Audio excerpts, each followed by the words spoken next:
شكرا لجبران الخاطر اللي انتوا عملتوه لي. انتوا كناس بقى كبشر جبرتوا بخاطري، والله العظيم انتوا جبرتوا بخاطري.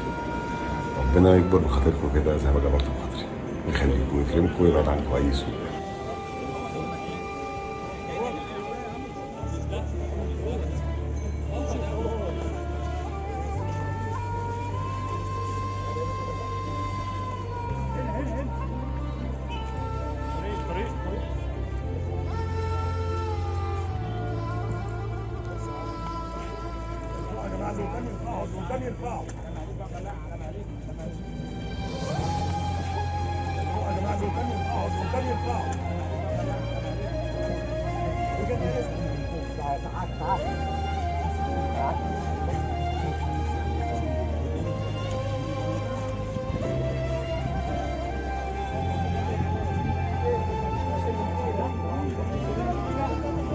تخيل دلوقتي وبعد كام دقيقة قلبك يقف وتموت، حياتك تنتهي في لحظة واحدة من غير أي إنذارات.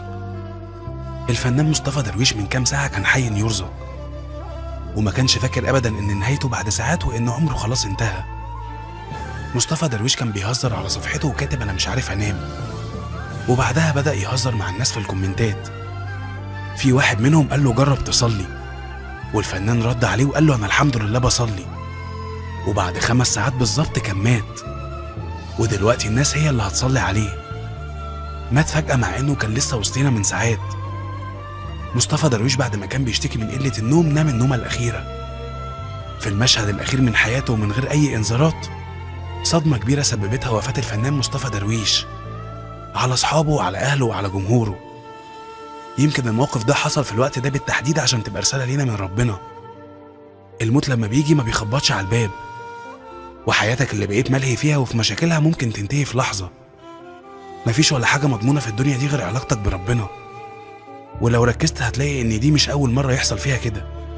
قبلها اتصدمنا كلنا في وفاة البلوجر مصطفى حفناوي اللي كان بكامل صحته وعافيته، ومرة واحدة وقع من وسطنا وحياته انتهت.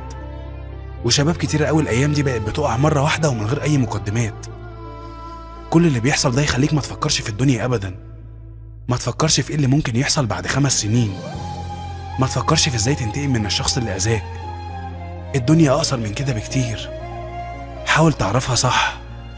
وفي النهاية كلنا هنموت وكل حاجة بتنتهي، بس الحاجة الوحيدة اللي دايما هو ربنا وعلاقتك بيه.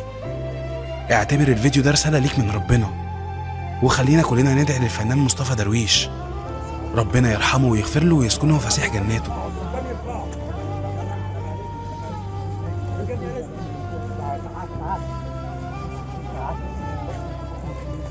شكرا لجبران الخاطر اللي انتوا عملتوه لي. انتوا كناس بقى كبشر جبرتوا بخاطري، والله العظيم انتوا جبرتوا بخاطري. ربنا يكبر بخاطركم كده زي ما جبرتوا بخاطري، يخليكم ويكرمكم ويبعد عنكم اي سوء.